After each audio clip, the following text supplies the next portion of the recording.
It's 2021, and this year, more than ever, people are thinking about their mental health after the really tough year that we had in 2020 due to COVID. So, with that being said, this week on our first video of the new year from GetPsyched, we are going to take a look at improving your mental health in 2021.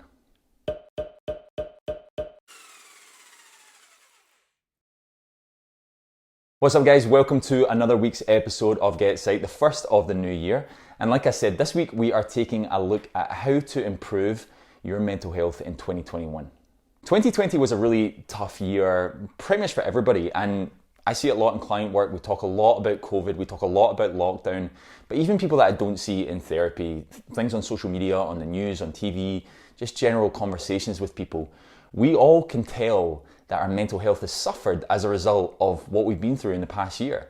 We've experienced loss, personal loss, sometimes loss of family members, we've lost jobs, we've lost homes, we've lost connection with people, we've lost socializing, we've lost general liberties and freedoms. And so 2020 has been one of those years where our mental health has really been pushed to the limits. I felt that personally, I'm sure you have as well, and I know many other people have. One of the toughest parts about 2020, about COVID and about lockdown when it comes to our mental health, is that so often the things that we would use to improve our mental health when we're feeling down or when we're feeling like our mental health is being stretched have been taken away from us. We've not been able to really go out and exercise. We've not been able to socialize and meet friends. We've not been able to kind of go out for dinner or something like that, or go to the movies or go to sporting events. These kind of things that would be really beneficial for our well-being have really been taken off the table. With that being said, and everything that we've gone through in 2020, I think it's really important that we look at how we can actually improve our mental health in 2021, because ultimately, COVID isn't over yet. Lockdown isn't over yet for many of us. So we really need to think about how we're going to make this year count when it comes to mental health development. So, how should we take on the challenge of improving our mental health in 2021? Well, let's take a look at our mental health improvement tips for this year. The first one we're going to look at is focus on resilience development. And resilience is all about our ability to manage challenges, not the absence of challenges. Now, that's one of the things that I think often gets misconstrued a little bit, is that people who can manage when there's not difficulties around them, often that can be misconstrued as somebody having really high resilience. But that's not what resilience is. Resilience is when there are difficulties going around us, there are difficulties going on, and we're able to manage in spite of those challenges. It's actually one of the keys to self-esteem. You know, self-esteem development is all about, or partially about, resilience development. You know, when things go wrong, when we fail an assignment, or we lose our job, or a relationship breaks down, when things are not going our way, we need to be able to bounce back appropriately. We need to be able to feel what we're feeling, absorb those emotions, process those emotions, and be able to move past them effectively. And I think resilience is going to be a really key factor for people's mental health in 2021. One of the ways in which we actually develop that resilience is by seeing each challenging situation as an opportunity to develop our resilience, rather than a reason to stop or a reason to feel down or even more depressed than we already do. Now, don't get me wrong, often when we are going to experience those challenges and those setbacks in 2021, that's inevitable, we are going to feel down, we are going to feel more depressed, we are going to feel lower. And it's really important that we recognize those emotions, we allow ourselves to experience them and understand them and take time to process them. But we develop our resilience by recognizing that there is opportunity for us to develop our resilience in those difficult situations. And a lot of the tips that we're going to look at moving forward are going to help with that resilience development. You know, when things don't go our way, or when, you know, for example, if lockdown extends even further, how do we structure our routine, or how do we structure our day to help with our mental health and development in 2021? We recognize the difficulties of things like lockdown extensions, but then we think about how we can move forward positively. Another key way to improve our resilience is the use of distraction techniques. And I was actually reading quite a bit around cognitive behavioral therapy and the use of distraction techniques. I'm not the biggest supporter of cognitive behavioral therapy all the time, although I do use it quite a bit in my practice actually, and it can be really effective. And one of the things in CBT that I quite like is distraction techniques. And I want to make this clear, there's a real difference between distraction techniques and avoidance. Avoidance is when you kind of pretend like nothing's happening and never want to address things. Distraction techniques allow us to create a bit of distance between us and the difficult situation that's going on. And I think this could be a key part of resilience, you know, creating a little bit of distance between us and lockdown extension, creating some of that resilience. And we can use certain distraction techniques like mindfulness, we can exercise, we can invest in a hobby, or we can do something that we enjoy, just basic, simple things like that, that allow us to distract us from the really difficult situation that's ongoing, create some space between us and it, and then feel more equipped or easier to adapt to that challenging situation. I often also think in resilience development, there's a really positive place for being conscious of how we feel, but actually using a journal to help do that. Now, a reflective journal can be a really helpful tool when it comes to resilience development because it allows us to process our emotions. One of the keys in resilience development is not repressing our emotions by any stretch of the imagination. It's actually the exact opposite. We need to allow ourselves to feel what we're feeling based on the challenges that we're facing. So, my example of a lockdown extension, when that happens, writing down like a reflective journal of how you actually feel about that and what's going on internally can be a really, really powerful tool. I can't overstate that enough. It can be a seriously powerful tool in the process of developing your resilience, which is going to be a key factor in mental health development for 2021. My next key point for managing your mental health or improving your mental health in 2021 is by managing your boundaries. Now, what do I actually mean by boundaries? Boundaries are basically kind of parameters to your well-being almost. They're like the kind of do's and don'ts for you. They're kind of the rules of play for what's acceptable for you when it comes to mental health. And one of the ways that we do that is, by taking what is right for you. If that means you shutting down your phone for a little while, then that's what you do. That's setting a boundary that says, come 7 p.m, I'm turning off my phone for the night to give myself some space from social media because I know that can be quite aggravating for my mental health, and I'm not going to go down that rabbit hole of Facebook or Instagram and kind of get myself aggravated from all the challenging things that are going on in the world right now. That's not avoiding the situation. That's you creating a boundary to help with your mental health improvement. Another thing, and particularly when it comes to lockdown or COVID, is we've often been, rightly so, it's been a real focus for us to help other people, particularly with their mental health. Now, it's important to help others, but it's just as important for you to set up your own boundaries and allow time to take care of yourself. Now, that's a really important boundary, and that's something that's pretty subjective, so I'm not going to give an example of that as such, but maybe there's somebody in your life that you're helping with their mental health. That's a good thing. You should be doing that, of course, but it's important for you to set boundaries to allow time for yourself to do the things that are good for your mental health. And those boundaries are so, so important for mental health improvement in 2021. If we don't have those boundaries, then we just become like leaves floating in the wind and anything goes, and we become, we don't have structure, we don't have rules of play necessarily. So set those boundaries. What are the kind of things that you're going to do, that you're going to stick to, that are going to help with your mental health in 2021, and really set those boundaries. Okay, my next key point is not only to be active, but to be creatively active. Now, what do I mean by be creatively active? Well, being creatively active is kind of like allowing yourself to still exercise, to still be active, but thinking about different ways to do that. So for example, right now here in Scotland, the gyms are closed. I love going to the gym. That's one of my structures of the day, but I can't do it at the moment. So I've got to think of other ways that I can still be active, that I can still get that enjoyment from working out. So, I have a couple of dumbbells, my own dumbbells. I have some resistance bands. I have a bench that I use, and maybe I'm gonna get some more steps in on my walk, my daily walk. I'm gonna make that a little bit longer when I'm walking with my family. You have to think outside the box when it comes to activity and exercise. Exercise and activity, and I've talked about this in GetPsyched so many times, is so, so important for mental health. And when we're in lockdown, when it's coronavirus, sometimes that feels limited. It feels kind of, limited to how much exercise or activity we can actually conduct.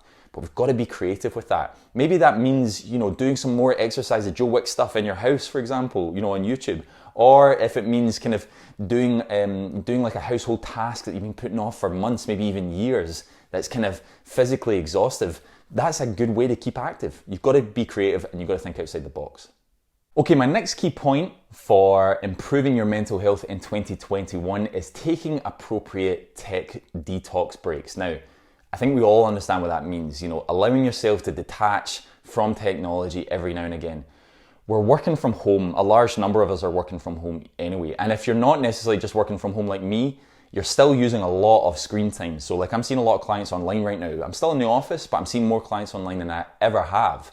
I'm around screens more than ever. So that kind of thing can be tough. And often when you're not going out at night or you're not seeing other people, you're liable to just scroll through your phone, or you're liable to just flick through the television.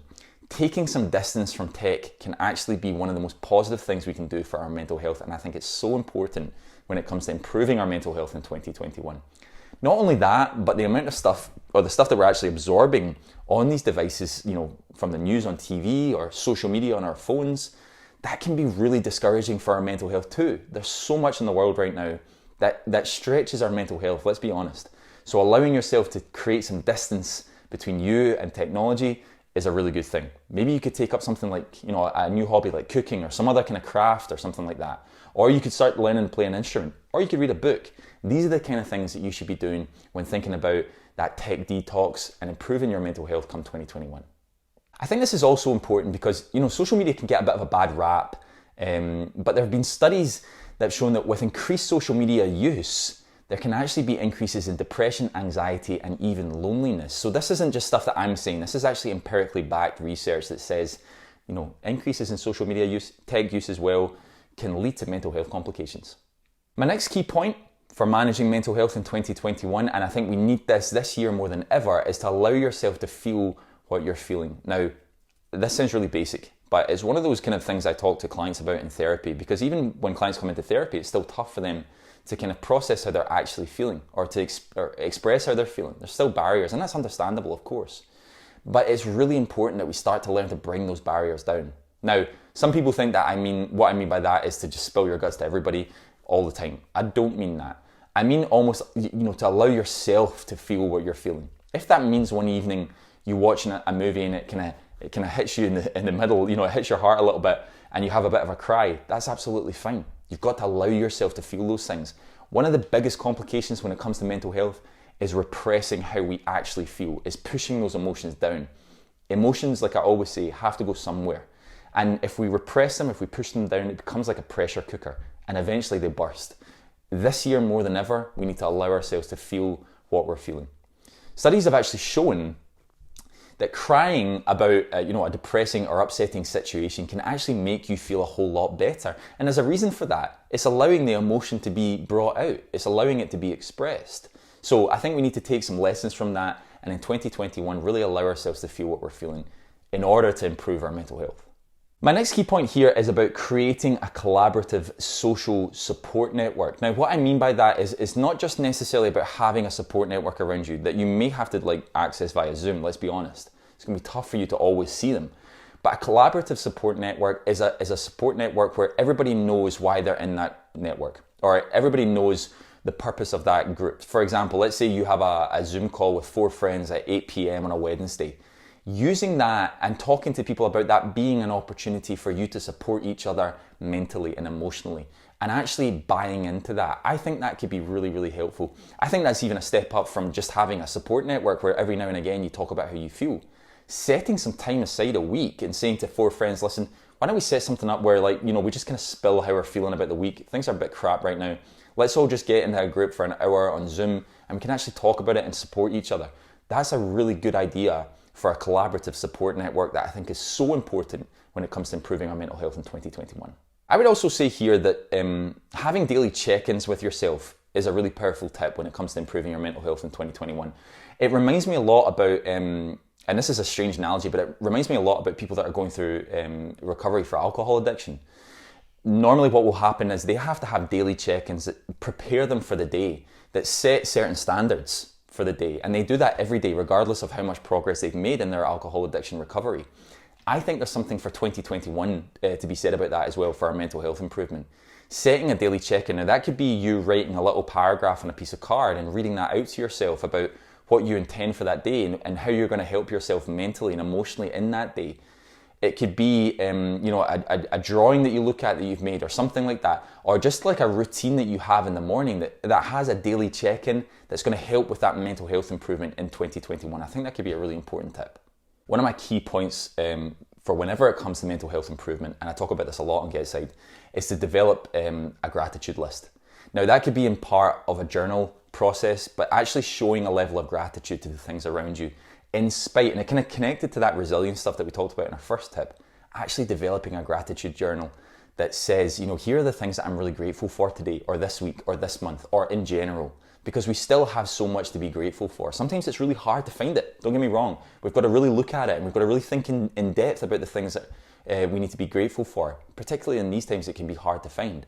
But creating a gratitude journal can be a really good exercise for 2021. It could be part of your New Year's resolution, even a late one, but still one nonetheless, that can be really beneficial for improving your mental health in this year. My last point here too, and I often end, when it comes to mental health improvement of any kind, I often end with this point, but it's about seeking professional help. And I wanted to put this in because sometimes people think that that's no longer an option right now, because not every therapist is doing face-to-face sessions, although it is still legally available. If you're in the UK, part of the legislation says that mental health work is an essential service. So if you're a client, you're able to travel across districts to attend a mental health therapy service, and a practitioner is able to travel across districts in order to provide that service. So you are legally allowed to attend face-to-face therapy. Not everybody wants to do that, of course, though, but plenty of therapists are moving online. So these services are still available for you. And seeking professional help can be a really powerful step in managing our mental health and improving our mental health. Thanks so much for watching this week's episode of GetPsyched, guys. If you've been liking the video, then make sure to hit that like button, and you can subscribe to us to get weekly reminders every time we upload. Thanks again for watching, guys, and hopefully catch you next week.